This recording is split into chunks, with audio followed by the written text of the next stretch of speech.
decir algo que probablemente no le guste a todo el mundo. Respeto el derecho del Papa a tener sus creencias, respeto el derecho de cualquier persona a ser católica y respeto que la Iglesia tenga una postura determinada sobre el aborto y la eutanasia.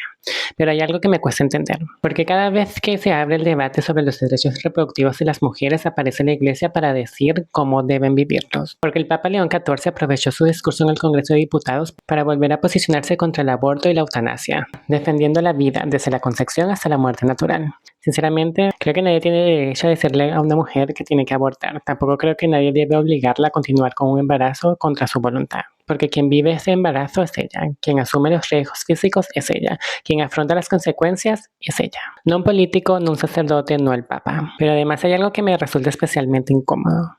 Porque mientras seguimos escuchando sermones sobre el cuerpo de las mujeres, hay una herida enorme dentro de la propia iglesia que sigue abierta, la pederastía clerical.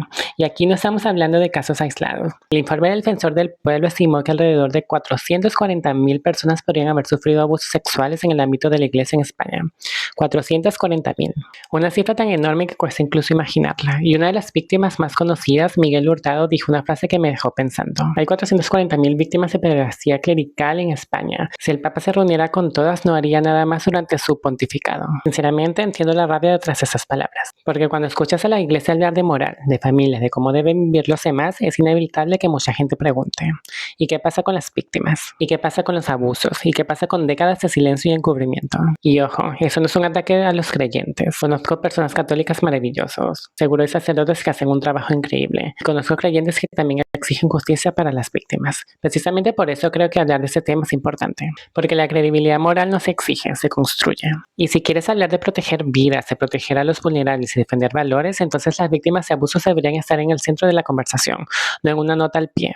El Papa tiene todo el derecho a estar en contra del aborto, tiene todo el derecho a estar en contra de la eutanasia. Lo que yo me pregunto es otra cosa. Si la Iglesia dedica tanta energía a debatir sobre decisiones íntimas de mujeres adultas, ¿no debería dedicar al menos la misma energía a garantizar verdad, justicia y reparación para quienes fueron abusados dentro de sus propias instituciones? Porque proteger a los niños debería ser un punto de encuentro para todos, creyentes y no creyentes, y en eso no debería haber ningún debate. ¿Y tú, qué opinas sobre todo esto?